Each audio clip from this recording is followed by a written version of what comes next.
Hello everyone, कैसे हो आप सभी। आई होप आप सभी काफ़ी अच्छे होंगे। एंड आज हम आपके लिए एचपी पुलिस की रीजनिंग पार्ट नंबर 3 लेके आए हैं। और आज वो टॉपिक डिस्कस करेंगे जो कि ऑलरेडी आपके पास एग्जाम्स में आता है। ओके, अभी हम जो भी 15 to 20 वीडियोस बनाएंगे उसमें स्पेशली थ्योरेटिकल पोर्शन को कवर कर रहे हैं। देन उसके बाद हम इन्हीं के बेसिस के ऊपर जो न्यूमेरिकल सेक्शन हमारे पास आता है उसको हम कवर करेंगे। क्लियर। चलिए बात करते हैं। तो अभी आई होप कि आपको मेन स्क्रीन विजिबल हो रही होगी। एक बार चेक कर लेते हैं। ओके, विजिबल है। चलिए शुरू करते हैं। तो आज हम करेंगे कैलेंडर एंड क्लॉक से रिगार्डिंग। ओके, तो क्लॉक में क्या होते हैं आपके पास, घड़ी घड़ी दी होगी एंड आपको या मिरर इमेज कहा होगा कि जैसे आपके पास किसी घड़ी में 12 बजे हैं, तो बताइए उसकी मिरर इमेज क्या होगी। यानी अगर आप उसको मिरर में देखोगे, क्योंकि अगर आपने देखा होगा, देखिए मिरर क्या होता है, मिरर हर चीज़ को चेंज कर देता है। इट मीन्स जो अगर जैसे यहाँ पे मैं अगर 4 लिखता हूँ तो मिरर क्या करेगा, इसको इस तरह से कन्वर्ट कर देगा। क्लियर है, पता होना चाहिए मिरर इमेज का क्या होता है। मिरर इस तरह से कन्वर्ट कर देगा आपके पास। वाटर इमेज आपके पास ऊपर से बनती है, जैसे ये है तो वो जैसे मैं यहाँ पे 4 लिखूंगा तो वाटर में क्या होगा, ये उल्टा हो जाएगा मेरे पास। ओके, तो ये यहाँ से कुछ इस तरह से, ये सीधी लाइन तो सीधी रहेगी और ये इस तरह से बन जाएगा। ठीक है, तो वाटर में इमेज कुछ इस तरह से मेरे पास बनती है। तो ये कुछ इस तरह से मेरे पास होगा। ओके, ये उल्टा लिख दिया मैंने, ये इस तरह से होगा क्योंकि वाटर में इमेज यहाँ से बनना शुरू होगी, तो यहाँ से और ये ऊपर चलता चलेगा तो वाटर में इमेज इस तरह से बनेगी। ओके, ओवरलैपिंग होता है कि एक दूसरे के ऊपर सुई कितनी बार आएगी। देन नेक्स्ट मेरे पास है यहाँ पे इन विच क्लॉक,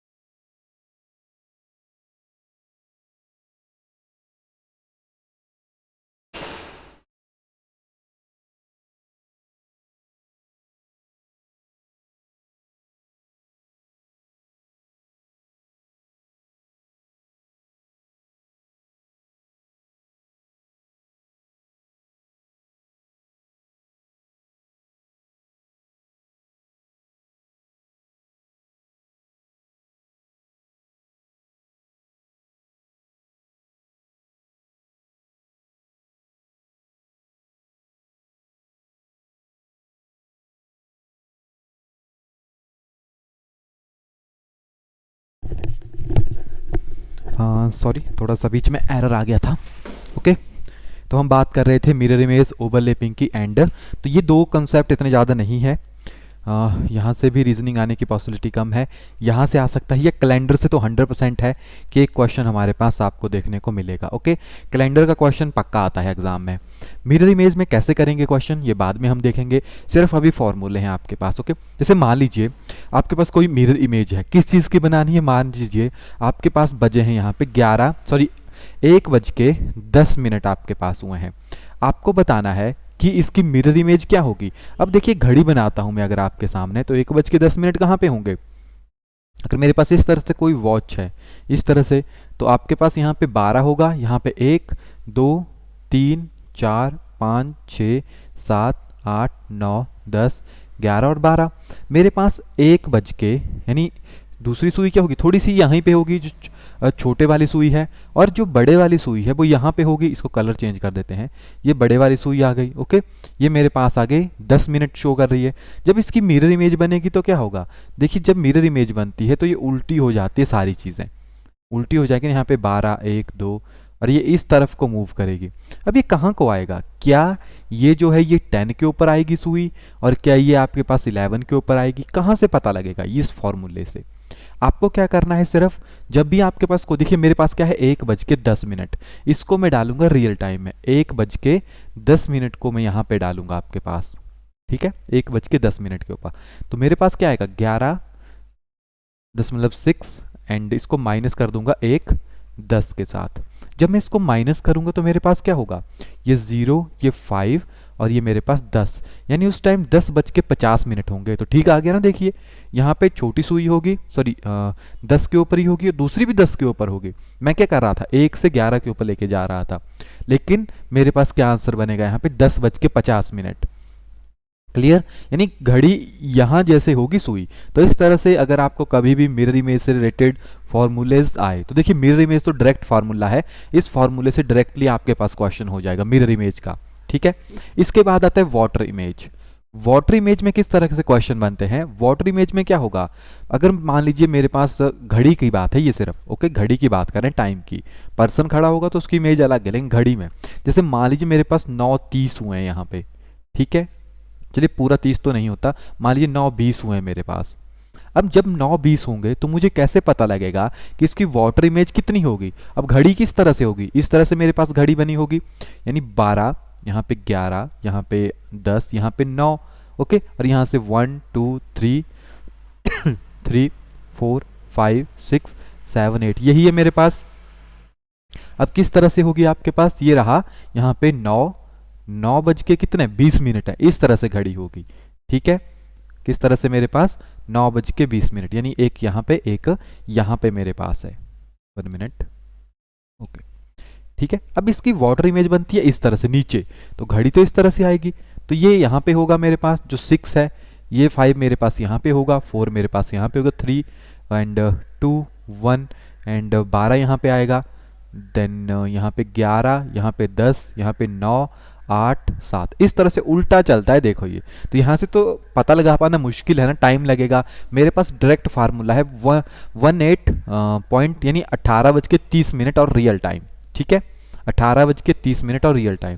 मैं क्या करूँगा, 18:30 माइनस कर दूंगा जो मेरे पास दिया गया है, 9:20 दिए गए हैं, इट मीन्स 0 1, यानी मेरे पास कितना आएगा 9:10 वो शो करेगा वहां पे। ठीक है, यानी यहाँ पे क्या आएगा, ये सुई देखो सीधी है ना, तो यहीं पे आएगी, और ये क्या शो करेगा, पहले मेरे पास 20 शो कर रहा था, अब मेरे पास से शो करेगा कि 9:10 हो रहे हैं, तो ये जो सुई है वो ऊपर की तरफ जाएगी, अब ये इस तरफ को मूव कर जाएगी। ठीक है, तो यानी घड़ी में इस तरह दिखेगा आपको कि आपके पास 9:10 हो रहे हैं। ये तो हो गया अगर आपके पास मिनट जो है वो 30 से कम है। अगर मिनट्स मेरे पास 30 से ज़्यादा हो जाए, जैसे अगर मेरे पास यहाँ पे 3:40 हो गए, 50 मिनट हो गए, तो मैं क्या करूँगा, तो ये फॉर्मूला थोड़ा सा चेंज हो जाता है, मैं 18:30 की जगह 18:90 लूँगा वहाँ पे। ठीक है, और यहाँ पे 3:50 कर दूंगा, तो ये मेरे पास कितना बन जाएगा 40, एंड यहाँ पे मेरे पास बन जाएगा ये 5 15, यानी 15 बन जाएंगे मेरे पास। तो 15 तो आपको पता है कितने हो गए आपके पास 3:40, यानी उल्टा हो रहा है आपके पास। अगर 3:50 थे तो घड़ी में ये अगर मिरर इमेज बनाएंगे तो आपके पास ये इतना शो करेगा। ओके, अब आपके पास ओवरलैपिंग है कि अगर एक सुई कितनी बार एक दूसरे के ऊपर आपके पास आती है, तो यहाँ से डायरेक्ट आंसर आपके पास हो जाता है। जैसे घड़ी है, अब घड़ी के बीच में क्या है, ओवरलैपिंग होती है आपके पास इस तरह से, यानी 12 के ऊपर बड़ी सुई है तो छोटी सुई यहाँ पे आएगी, यानी जब पूरे 12 बजते हैं तो बड़ी और छोटी सुई यहीं पे होगी, यानी आवर की सुई एंड मिनट्स की सुई। लेकिन जैसे जैसे आगे मूव करेगा तो ये कितनी बार ओवरलैप करेगी आपस में, सभी है। और ये डायरेक्ट क्वेश्चन है, ये क्वेश्चंस हम आपके साथ डिस्कस करेंगे बाद में। ओके, तो इसको कैसे करना, देखिए 12 है आपके पास, तो आपको मैक्सिमम या अप्रोक्सीमेट आंसर के साथ चलना पड़ता है उसमें। फर्स्टली जो भी आपका अप्रोक्सीमेट आंसर होगा, ओके, एंड जैसे मान लीजिए आपका अप्रोक्सीमेट आंसर कितना आ रहा है, अब कितने हैं 24 आवर होते हैं ना, टोटल 12 बार होता है, तो 12 की बात करें तो दिन के 12 से रात के 12 के बीच में देखो तो 1 2 3 पूरे टोटल 12 बार आएगा वो। तो यहाँ से 12 × 12/11 करेंगे। ओके, इस तरह से। एंड अगर पूछ लिया जाए 1 और 2 के बीच में कितना होगा, तो मान लीजिए मैं 1 मानूंगा तो 1 मानूंगा, तो यहाँ पे मल्टीप्लाई करेंगे, जो भी आपके पास यहाँ पे आंसर आएगा उसको देन 11 के साथ मल्टीप्लाई कर देंगे। ओके, यानी जो भी होगा आपके पास, जो भी आपको लगता है अप्रॉक्सीमेट आंसर, जैसे 12 हो गया तो 12 बार 144 इसको डिवाइड कर देंगे, तो यानी तकरीबन 14 बार जो है वो एक दूसरे के ऊपर ओवरलैप करेगा। वही बात इन विच क्लॉक हैंड आर 180, कि क्लॉक हैंड कितनी बार जो 180 का एंगल बनाता है। ये एग्जाम में क्वेश्चन आ चुके हैं कि कितनी बार जो है, जैसे आपके पास आवर की सुई और जो मिनट्स की सुई है वो कितनी बार 180 का बनाएगी। तो जितना भी आपके पास अप्रोक्सीमेट आंसर है, जितना बीच में आपके पास वैल्यू, जैसे 3 से 4 बजे के बीच में, तो इसके बीच में 1 है, जैसे आपके पास 12 to 12 हो गया तो 12 है, तो यहाँ पे 12 ही लेंगे हम। ठीक है, तो वो आपके पास 14 बार ही बनाएगा, इस तरह से आपके पास होगा। बाकी इसके जब क्वेश्चंस करेंगे तो वो आपको ज़्यादा क्लियर होगा। ये 4 फॉर्मूले है जो कि आपको याद रखने हैं और एकदम इजी है। 18:30 for water image and 18:90 for, अगर मिनट्स आपके पास ज़्यादा हो जाएं, वही टर्म आपके पास मिरर इमेज की बात करें तो 11:60 माइनस रियल। आप चेक भी कर सकते हो घड़ी में देखिए कितने बजे हैं, देन उसकी इमेज बनाइए, तो आप वहां से पता कर लोगे कि ये एकदम सही आंसर आ रहा है। अब चलिए बात करेंगे कैलेंडर की। कैलेंडर से रिगार्डिंग डायरेक्ट क्वेश्चन आता है कि अगर आपके पास संडे को ये बजा है तो मंडे नेक्स्ट डे क्या होगा आपके पास, या अदर चीज़ें हमारे पास। ओके, तो चलिए बात करते हैं। तो फर्स्ट क्या है मेरे पास यहाँ पे कैलेंडर से रिगार्डिंग है। अब कैलेंडर में मेरे पास किस तरह से चलता है, जैसे सॉरी, कैलेंडर में कुछ चीज़ें हैं जो कि आपको क्लियर होनी चाहिए। फर्स्ट मेरे पास यहाँ पे आता है जैसे डेज हो गया एंड मंथ मेरे पास हो गया, तो 7 डेज जो है वो इक्वल टू 1 वीक बनाते हैं। 12 मंथ मेरे पास 1 ईयर बनाते हैं, कॉमन है सभी में। अब देखिए जो ईयर होता है वो भी आपके पास 2 टाइप का होता है, एक मेरे पास आता है ऑर्डिनरी ईयर और एक मेरे पास आता है लीप ईयर। क्लियर। अब जो ऑर्डिनरी ईयर है उसमें होते हैं 365 डेज और जो लीप ईयर मेरे पास होता है उसमें होते हैं 366 डेज। क्लियर। अब जो ऑर्डिनरी ईयर है इसको किस तरह से आइडेंटिफाई करेंगे, लीप ईयर को किस तरह से आइडेंटिफाई करेंगे। ऑर्डिनरी ईयर जैसे मान लीजिए 4 है, अगर 4 से डिवाइड हो जाए तो इक्वल टू 1 आएगा। अगर ये प्रॉपरली डिवाइड हो रहा है तो वो लीप ईयर है, अगर डिवाइड नहीं हो रहा है तो वो आपके पास ऑर्डिनरी ईयर है। चेक कर सकते हैं आप विद द हेल्प ऑफ 4। इसके बाद देखिए सेंचुरी ईयर भी आते हैं। सेंचुरी ईयर वो होते हैं जिनके लास्ट में 2 जीरो लगी होती है, यानी 100 हो गया आपके पास, 200 हो गया, 2000 हो गया। जैसे सेंचुरी होती है 100, तभी कहते हैं ना सेंचुरी बन गई, तो 100। तो जब सेंचुरी ईयर चेक करना है तो ये भी 2 टाइप के होते हैं, एक लीप ईयर एक ऑर्डिनरी ईयर। पता कैसे करते हैं, यहाँ पे हमने 4 के साथ डिवाइड किया एंड सेंचुरी ईयर हम 400 के साथ डिवाइड करेंगे। अगर वैल्यू 400 के साथ एक्यूरेटली डिवाइड हो जाए इट मीन्स वो आपके पास लीप ईयर है, अगर डिवाइड नहीं होगी तो वो आपके पास ऑर्डिनरी ईयर है। ऑर्डिनरी ईयर मीन 365 डेज हैं एंड यहाँ पे आपके पास 366 डेज हैं। क्लियर। अब चलिए यहाँ पे कुछ क्वेश्चंस हैं, चेक करते हैं कि कौन सा लीप ईयर है और कौन सा लीप ईयर नहीं है। ओके, ये बेसिक पता होना चाहिए लीप ईयर का। अब यहाँ से पूछ रहा है कि आपके पास कौन सा ईयर है जो कि लीप ईयर नहीं है। अगर देखिए यहाँ पे है 1724, तो इसको तो सिर्फ 4 के साथ डिवाइड करेंगे ना, और ये 4 के साथ चला जाता है, चेक कर सकते हो 1 और ये आपके पास यहाँ पे 4 1 चला गया, आपके पास 3 1 चला गया कंप्लीट। ये भी आपके पास चला जाएगा, ये आपके पास यहाँ पे 4 2 चला गया, आपके पास 7 और ये 1, तो ये भी कंप्लीट। ये आपके पास 1700। अब 1700 सेंचुरी ईयर है तो इसको मुझे 400 के साथ डिवाइड करना पड़ेगा, 0 के साथ ये नहीं जाएगा। यहाँ पे देखो तो अगर 400 के साथ डिवाइड करूंगा तो चला जाएगा 5। ओके, ये कंप्लीट चला गया। यानी जो आपके पास ये कौन सा ईयर है, ये सेंचुरी ईयर है हमारे पास, और ये जो बाकी ईयर है ये आपके पास किस तरह के ईयर है, ऑर्डिनरी ईयर है। क्लियर। नेक्स्ट जो मेरे पास यहाँ पे आता है वो आता है how many times 29 Feb came in 500 year. Question exam में बना है कि आपके पास क्या है कि 500 सालों में कितनी बार 29 Feb हमारे पास आएगा। यानी ये पूछ रहा है कि 500 सालों में कितने लीप ईयर जो है वो मेरे पास आएंगे, यही पूछ रहा है ना। अब लीप ईयर कौन से होते हैं, जो कि 4 के साथ डिवाइड हो जाते हैं। इट मीन 500 सालों में कितने होंगे, 4 तो होते हैं, 4 साल में 1 होता है, तो 4 के साथ डिवाइड करेंगे, आ गया मेरे पास 125। अब देखिए 125 तो चलिए डायरेक्ट आंसर है, कभी मत कीजिएगा गलत हो जाएगा। अब यहाँ पे देखिए ये तो लीप ईयर है। अब अगर बात करूं तो मेरे पास 2 टाइप के मैंने ईयर्स पढ़े थे, एक तो था ऑर्डिनरी ईयर, ओके, जो कि 365 डेज का था, एक था लीप ईयर जो कि 366 डेज का था। इसमें भी मेरे पास लीप ईयर भी 2 टाइप के थे, एक तो मेरे पास था सेंचुरी ईयर करके, सेंचुरी टाइप भी था ना मेरे पास। तो सेंचुरी ईयर कौन कौन से, 100 200 300 400 एंड 500। तो अगर मैं यहाँ पे देखूं तो मुझे ये भी तो चेक करने हैं ना, 4 के साथ चेक करके तो नॉर्मल वाले आए, लेकिन इनको चेक करना पड़ेगा। तो अगर 100 की बात करूं तो ये भी 4 के साथ नहीं जाएगा, ये भी नहीं जाएगा, ये भी नहीं जाएगा, ये भी नहीं जाएगा, सिर्फ 400 ही मेरे पास 400 के साथ जाएगा, 1 आएगा। इट मीन्स सिर्फ सेंचुरी ईयर में सिर्फ एक ही लीप ईयर है, और इसमें तो मैंने पूरे के पूरे ऐड कर दिए हैं, पांचों पूरा देखा ना मैंने पांचों। इट मीन्स मेरे पास क्या होगा यहाँ पे, जो मेरे पास चार है, यानी जो 100वीं सेंचुरी थी, 200वीं सेंचुरी थी, तीसरी एंड पांचवी, वो लीप ईयर नहीं थे। तो मुझे 1 2 3 4 माइनस करने पड़ेंगे और सिर्फ एक ही ऐड करना है।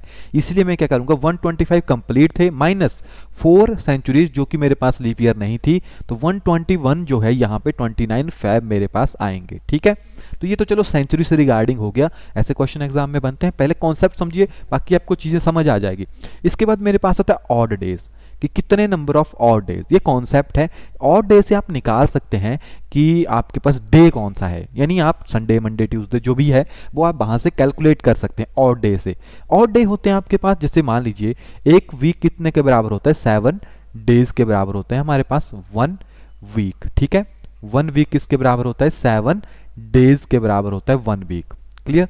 अब जब 1 वीक 7 डेज के बराबर है, सो इसके बराबर, जैसे मान लीजिए मेरे पास 8 है, ओके, 8 दिन है, तो मैं इसको डिवाइड करूंगा 7 के साथ, जो भी रिमाइंडर बचेगा वो होगा ऑड डेज, यानी जो पूरे वीक के अंदर नहीं आ रहे हैं। ठीक है, जैसे मेरे पास अगर 31 डेज है किसी वीक में, तो अगर मैं इसको 3 के साथ 7 के साथ डिवाइड करता हूं तो मेरे पास तो सिर्फ 4 के साथ जाएगा ये, यानी 28 डेज जो है वो पूरे के पूरे डेज वीक में कन्वर्ट हो गए। मगर 3 डे ऐसे बच गए जो कि ऑड डे हैं। ऑड डे वो वाले डेज होते हैं जो कि वीक के अंदर नहीं आ रहे हैं, कंप्लीट वीक के अंदर नहीं है। देखिए रिमाइंडर कितना बचेगा इसको करके, 3, यानी मेरे पास ऑड डे कितने हैं यहाँ पे, 3 जो है यहाँ पे मेरे पास ऑड डे जो है वो प्रेजेंट हैं। क्लियर। वही बात, अब हमें पता है कि 2 टाइप के ईयर हमारे पास होते हैं, एक होता है ऑर्डिनरी ईयर, एक होता है लीप ईयर। ओके, तो हमेशा याद रखिए ऑर्डिनरी ईयर में 1 ऑड डे होता है और लीप ईयर में 2 ऑड डे। कैलकुलेट कर लीजिए, यानी यहाँ से जब हम इसको 7 के साथ करेंगे तो आपको पता ही है 7 5 जा 35, देन आपके पास यहाँ पे 1 एंड 5 एंड 2, 1 बच गया ना रिमाइंडर, यानी 1 ऑड डे है हमारे पास। देखिए आप कभी भी गलत नहीं करोगे, 1 सेकंड में इसका आंसर निकाल दोगे आप। देन लीप ईयर की बात करें तो लीप ईयर में 366 ऑड डेज होते हैं, तो यहाँ पे अगर 66 आएगा तो रिमाइंडर 2 बचेगा, यानी 2 ऑड डेज मेरे पास प्रेजेंट है। अब अगर आपको ऑड डे का कॉन्सेप्ट समझ आ गया तो अब आप रेडी हैं पूरी तरह से जो भी डेज हैं उनको कैलकुलेट करने के लिए। कैसे करेंगे, क्या कह रहा है मेरे पास, आज मान लीजिए ट्यूसडे है, 62 दिन बाद कितना होगा, यही पूछ रहा है ना। कुछ नहीं करना, जितने भी दिन होंगे उनको 7 के साथ डिवाइड करना है। जब 7 के साथ डिवाइड करेंगे तो 7 6 जा 56, ऑड डे बच गए मेरे पास 6। जितने भी ऑड डेज होंगे उसको इस डे में ऐड कर देंगे, डायरेक्ट आपके पास आंसर आ जाएगा। ओके, अगर 0 ऑड डे आएंगे तो फिर नेक्स्ट को भी ट्यूसडे ही होगा। अगर 0 ऑड डेज मींस अगर जैसे मान लीजिए 7 ऑड डेज आ गए तो 7 ऑड डेज कभी नहीं आएंगे, क्योंकि वो 1 वीक होता है, 0 रिमाइंडर होगा, तो आपके पास ट्यूसडे। तो मुझे यहाँ पे 6 ऐड करना है, तो ट्यूसडे से आगे चलेंगे, Wednesday, Thursday, Friday, Saturday, okay 4 हो गए, संडे एंड मंडे। तो मंडे तक जो है मेरे पास 6 डेज कंप्लीट हो जाएंगे, तो उस दिन मंडे होगा 62 दिन बाद। अब ये कह रहा है आपके पास क्या 626 जो है वो लीप ईयर है कि नहीं है, तो वो तो हम ऐसे कैलकुलेट करते हैं आपके पास। ओके सॉरी, इस यहाँ पे पूछा गया था 626 में कितने नंबर ऑफ लीप ईयर जो है वो प्रेजेंट है, डायरेक्ट क्वेश्चन लिखा है ना, how many leap year are present in 626 days, sorry centuries है यहाँ पे, 626 ईयर्स है यही, अदरवाइज कंफर्म नहीं होगा। तो जब इसको डिवाइड करेंगे तो 156 आया। अगेन वही चेक करेंगे हम कितने सेंचुरी ईयर है कितने नहीं है, तो हमने चेक कर लिया था सिर्फ 400 जो है, 800 जो मेरे पास हो गया एंड 1200 हो गया, वही सेंचुरी ईयर है। तो यहाँ तक आते आते जो 600 तक था मेरे पास वो सेंचुरी ईयर नहीं थे, यानी 600 तक में आया तो सिर्फ इसमें सिर्फ एक ही सेंचुरी ईयर था। ओके, तो इट मीन्स यहाँ पे करूंगा -5। ओके, क्योंकि 6 में से एक तो लीप ईयर है, तो 5 जो वो लीप ईयर नहीं है, तो 151 लीप ईयर है। नेक्स्ट क्वेश्चन है, देखिए कितने जल्दी हो रहे हैं ना, इसको जल्दी से करूं तो मेरे पास क्या है 15 जैन है, यानी 15 जनवरी है, 2022 है, सॉरी 2002 है, उसको फ्राइडे है। पूछा गया है 15 जनवरी 2003 को क्या होगा, तो देखिए जनवरी है, ये भी जनवरी है, पूरा का पूरा ईयर है आपके पास, यहाँ पे फ्राइडे है। 2002 और 3 सिर्फ आपको देखना है कि ये आपके पास लीप ईयर आ रहा है बीच में कि नहीं आ रहा है। अगर लीप ईयर नहीं है, ऑर्डिनरी ईयर है, तो डायरेक्ट +1 कीजिए, अगर लीप ईयर है तो +2 कीजिए, क्योंकि लीप ईयर में एक दिन ज़्यादा होता है। तो अगर मैं यहाँ पे देखूँ तो ये क्या है आपके पास 2, ये तो आपके पास 4 के साथ डिवाइड नहीं होगा, लास्ट में 2 है, कभी डिवाइड नहीं होता, ये तो होगा भी नहीं, तो और ये वैसे भी फैब को क्रॉस नहीं किया है, तो ये ऑर्डिनरी ईयर है। तो फ्राइडे तो उस दिन होगा आपके पास सैटरडे, डायरेक्ट आंसर आ गया ना आपके पास। उस दिन सैटरडे होगा, यहाँ पे लिखा नहीं है सैटरडे है क्योंकि रिमाइंडर ही 1 बच रहा है, टोटल डेज लिखा था ना मैंने। तो डायरेक्ट कर सकते हो, डायरेक्ट पूछो। जैसे यहाँ पे है, आंसर की तरफ नहीं चलूंगा, मेरे पास क्या है 15 अगस्त 1947 को कितना है, फ्राइडे है, और 15 अगस्त 1948 को क्या है मेरे पास, बताना है। तो मुझे किसको चेक करना है, देखो ये तो अगस्त क्लियर कर गया ना, अगर फैब क्लियर कर रहा है तभी चेक कीजिए, अदरवाइज वो नॉर्मल डेज होते हैं। तो मुझे यहाँ पे सिर्फ इतना चेक करना है कि ये कहीं ये लीप ईयर तो नहीं है। अगर ये लीप ईयर हो गया तो मुझे +2 करना है, देन फ्राइडे, सैटरडे, संडे। अगर ये लीप ईयर होगा तो +2 करके मेरे पास संडे आएगा, अगर ये ऑर्डिनरी ईयर होगा तो +1 करके मेरे पास यहाँ पे सैटरडे आएगा। ये दो आंसर मेरे पास बनेंगे, चेक करेंगे।